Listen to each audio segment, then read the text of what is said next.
What's going on, ladies and gentlemen? Here we are again, another Wealthy Wednesday. Last week we did a cautionary tale. This week we're going to actually do some whiteboard. I've been wanting to pull the whiteboard out a little bit, and I had a few minutes. And it's actually Wednesday, and I'm making this video. I hope I can get it put up in time. Today we're going to talk about a cost breakdown. How you need to keep track of all your costs. Some people say you have two, fixed and variable, but I would say you need to add that one there too. Okay, emergency. Emergencies have hit us pretty hard here lately. Emergency cost. So with your fixed cost, it comes under your equipment notes, your insurances, your phones, pre-pass, load boards, your software, your back office stuff, Like we use Trucking Office.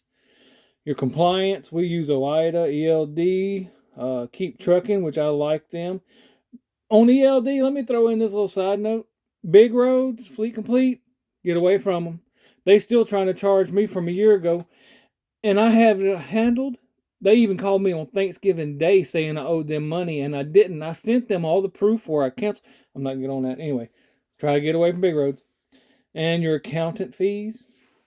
All these are your fixed costs. These are the costs that you know are coming each week, each month. You can figure them out to the penny, and there won't be any variances, which sometimes these will move. Like our load board, stat board tried to go up. Every now and then, compliance and stuff will. Our ELD, Keep Trucking, actually went up. I've got to call them and figure out why. Because I thought the contract was supposed to be a set rate for 2 years, and that means they ain't supposed to go up, right? Anyway, moving on to the variable expenses. Now, variables are the ones that can change week to week that you got coming.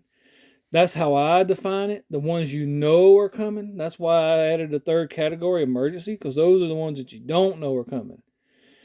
Variable, fuel, one of your biggest expenses.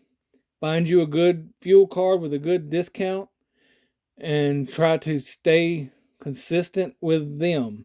Because when you go to spend extra on fuel, you're just taking money out of your kid's mouth, food out of your kid's mouth. I mean, you need to save as much as you can. Driver pay. It's hard to find good drivers. I recommend you don't short your drivers. You pay them well, you treat them well. So that is one of the most important things of your company. If you don't treat your drivers well, if you don't take care of them financially and with their home time and everything to the best of your ability, you're going to be looking for drivers weekly.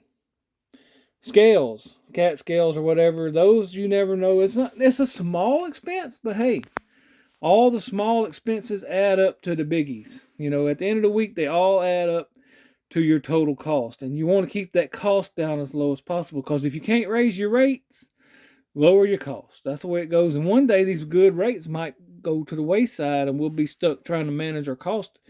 It's best to go ahead and get it managed now. Services on your truck, PMs, preventive maintenances and stuff, you're going to have them. You can kind of schedule them out. Truck washes, they're coming. You got to keep that equipment clean, because if you don't keep your equipment clean, the DOT is going to come looking at you a little bit harder. Do the manual inspections. Some companies do them every quarter. I do them whenever it's convenient. How your food, if you're the owner operator, where you eat, what you eat, and all of that is going to come in pretty hard on you, because you got to have enough food to sustain you. 3 meals a day is not always possible, and then when you do get somewhere, it could be $20 for one person. Showers and parking. Most of your fuel cards will cover your showers, but sometimes you end up in those predicaments where you have to buy a shower, and they ain't cheap. Parking. I can't stand paying for parking. That's one of my pet peeves. However, it does come in handy on occasions, so you do need to include it into your variables, because you know it's going to come. Now, let's move on to emergencies. This month alone, I've probably spent $5,000 in the emergency column. That's blowouts, hitting deer, accidents, breakdowns, towing expenses, windshields. I got a windshield broke right now on my truck.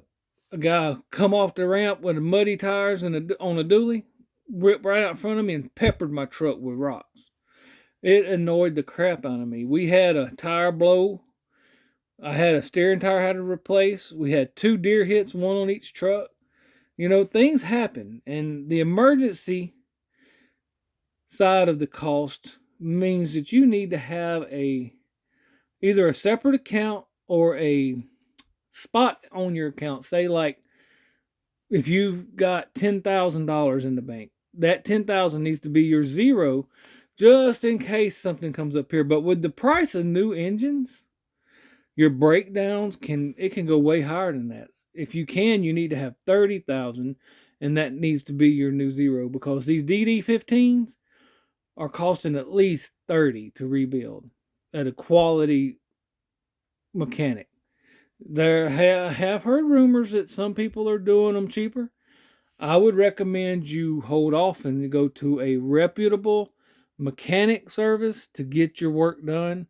Your shade tree stuff can end up costing you more than going to the reputable mechanics. Plus, when you go to reputable mechanics, you're going to get the receipts, and you can use all of this to write off against your taxes. And speaking of which, it's the end of the year. I know it's a little late, but you need to get those last minute services and inspections in before the end of the year so you can write them off on this year's taxes. It might help you out more than you know. But all these add up to your cost per mile. Know these costs like the back of your hand, so you will know what rate you need to get for each mile to be profitable. All miles, deadhead and paid miles. A load might be paying you $3.50, but when you include the deadhead on both ends, you could come out with a $2 a mile load. You don't just jump at it because it's a big rate. You need to do the calculations. What is your rate all miles on that load? I've seen it happen to a lot of people. They'll look at that dadgum rate, and then they'll jump on it, and whenever it's all said and done with, they end up with $1.40 a mile. And that just ain't cool, man. You got to get that rate, especially right now. You can get $3 a mile all over the place. I was looking at a load yesterday. I paid right at $5 a mile, and it was going 600 or so miles. I just booked a load that paid $3.50 a mile. However, that load, I have to drive a little bit to pick it up, which is worth it because it's a lightweight load. It's going to a place I've already been. They unload quick. And I'm excited about that load, and I'm hoping the weather holds up for me, but who knows? Well, ladies and gentlemen, this is the cost breakdown when you run in your own truck that you need to keep up with. Guys, if you're thinking about getting your own truck, kind of go in here and look at some numbers and see what kind of cost you'll have. Keep in mind, I got 2 trucks, so I'm going to have more of this than most people because I've got to keep up with 2 trucks, keep them on the road, 2 trailers. I do have a driver to pay. If you don't have a driver, you need to pay yourself a salary. You need to pay yourself a weekly salary that don't ever change, and then you can move your driver pay over to your fixed column, and you know what it's going to be. If you run 3,000 miles and you make $10,000, you pay yourself the same thing each week. That way, whenever a week comes and you don't run any, you still get the same salary.